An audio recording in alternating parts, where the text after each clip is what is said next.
Hey everyone, and welcome. Every great storyteller has a secret power, and today we're going to learn exactly what that is, how to talk about all the amazing things that have already happened. So let's dive in. First things first, I've got a question for you. Just think for a second. What did you do yesterday? Did you play a game? Maybe read a book?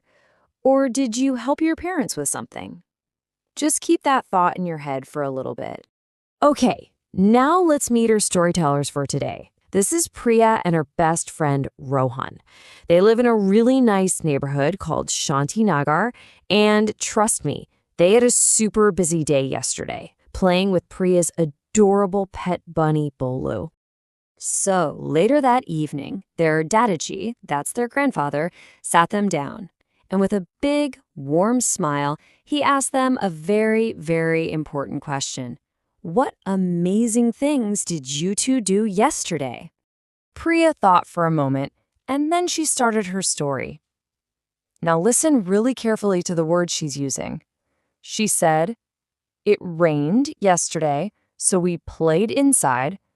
I painted a picture, and Bolu enjoyed his carrot." Did you notice those special words she used? You see, words like rained, played, and enjoyed are kind of like little time machines. We can call them yesterday words because they tell us about things that are already finished. And you know what? In grammar, we have a special name for this. It's called the simple past tense. It's the real secret to telling great stories about the past. So how do we make these yesterday words? Well, it's not actual magic, but there are some super simple rules that feel a lot like magic tricks. Let's learn them together. The first rule, and the one you'll see the most, is so easy. For a lot of our action words, all you have to do is add the letters ed right at the end. Yep, it's really that simple. Let's see this rule in action, shall we? A today word like ask becomes asked for yesterday. Touch becomes touched. And hey, remember Priya's story? Her word enjoyed came from enjoy. See? It's just like a little magic spell. Now, of course, there are a few other little tricks to know. For words that already end in an E, like live, you just have to add a D to make it lived. Easy peasy. And sometimes for short words like chat, we double that last letter to get chatted. And then there are some really special words where the whole spelling changes, like write becoming wrote. We'll get the hang of these. Okay, so Dadaji thought, let's make this even more fun. So he came up with a little quiz for Priya and Rohan, and guess what? You get to play along too. Are you ready for this? All right, here's the challenge. Can you help Priya and Rohan sort this list of words? We need to figure out which ones are today words and which ones are yesterday words. Okay, let's take a look at this list together. What about the word jumped? See that ed at the end? That's our big clue. It's totally a yesterday word. And what about the word writes?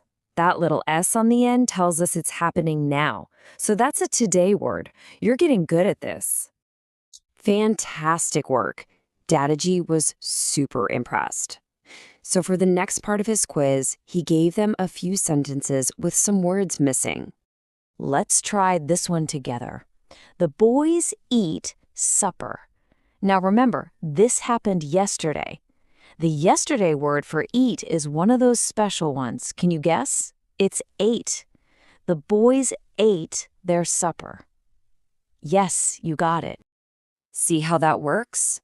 So today, I write a story, but yesterday, I wrote a story. Today, the children sing, but yesterday, the children sang. Today, we go to the market, but yesterday, we went to the market. Wow, you are becoming a real storytelling expert. So after playing Dadaji's fun quiz, Priya and Rohan totally understood how to talk about yesterday. They were officially expert storytellers. And now, it's your turn. Feeling super confident, Priya finished telling her story. She told Dadaji all about how they built a little paper boat, and how Rohan drew an awesome superhero, and how Bolu the bunny fell fast asleep in his cozy little basket. And she used all the right yesterday words. So now let's go back to that very first question I asked you. You've learned the magic rules, you've helped Priya and Rohan tell their story, so the only question left is, what amazing story are you going to tell about your yesterday?